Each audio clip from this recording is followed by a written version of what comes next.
We had a coworker who always attempted to get out of doing just about every single task at our store. She had been there for about 15 years, so the managers just coddled her along because if they pushed her too hard, they knew she'd make a huge scene or file a lawsuit. It was absolutely ridiculous what this woman would get away with, and it greatly irritated all the employees. She came to work one day, complaining that she had sprained her ankle at home and would now require a chair to sit on between waiting on customers at the register. It's important to note that she did not have a doctor's note for this ailment. It also meant that she could no longer assist restocking shelves on truck day nor participate in removing sales tags and putting up the new sales tags, which are huge, time-consuming tasks for the entire staff. She'd just sit on her throne, as we called it, and read her trashy romance novels all day long when she didn't have customers to ring up. Pretty cozy setup, right? The rest of us were out on the floor working our tails off while she just sat there reading and munching on whatever snacks she brought with her that day. After about 2.5 weeks of her whining about her still sore ankle, one day her husband was really late in picking her up after her shift, so she just gathered up her handbag, books, and put away her throne. As she is walking to the door to leave, she casually states, "I'm tired of waiting around, so just tell my husband that I walked down to McDonald's.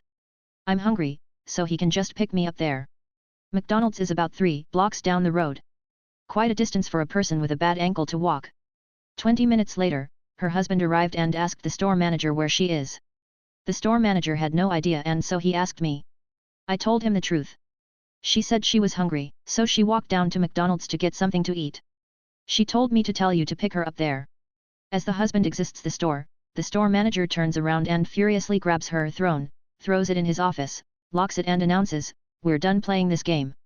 She never got her throne back after that incident, and we all rejoiced when she finally quit a month later. Update edit: she had a royal hissy fit the next day over losing her throne. Pun intended. The manager put her on a 90-day probation period for this stunt. I wasn't at work when the pile of feces hit the fan, but my co-workers all said they could hear her screaming from inside the manager's office, and they were all laughing.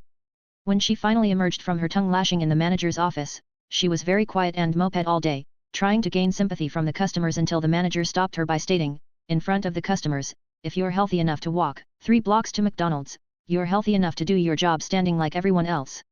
Any more comments on this and I'm sending you home." She was so furious that she called in sick for the rest of the week. Finally, the store manager called and told her that if she didn't report to work for her next shift, he'd demand a doctor's note for her 4-day absence or fire her. He also reminded her that she was on probation, so she better get healed real quick. She came to work the next day, miraculously healed. It was a miracle. Next, the store manager assigned her to work some closing shifts, with me, because she always refused them before. The manager told me in confidence that he did this because he knew I wouldn't allow her to slack off on the closing shift duties. He was correct. During the entire shift, I kept reminding her of the duties she had to complete before she left, and she kept telling me that she's just going to leave when her husband comes to get her. Fine. But only if you've completed all of your job. We can both stay here all night if that's what it takes. The choice is yours. I'm not the one on probation. When she realized that she wasn't going to get around me, she finally got busy, and again.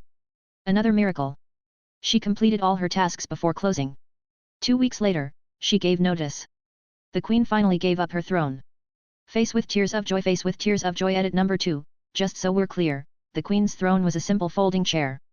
It sat too low to run the register from a seated position, so she had to stand to ring customers out. Edit number 3, the Queen could have used her throne to help us out by at least restocking candy at the register counter, but she refused, saying it was too much for her to move her throne around like that. We offered to move it for her, but she claimed she didn't want to disrupt our work. She enjoyed dictating orders from her throne.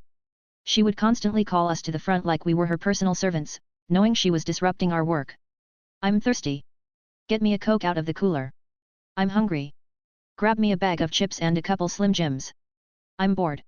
Go see if the new People magazine came in yet on the magazine rack." If anyone found some task she could do while sitting, she would drag the task out all day and still never finish it. Now mind you, these were extremely simple tasks that a normal person could have completed them in 10 to 15 minutes, but not the Queen. The Queen, sitting all day on her throne, wasn't the real issue here. We were more than accommodating with her constant disrupting demands, it was her flat-out refusal to do any work at all.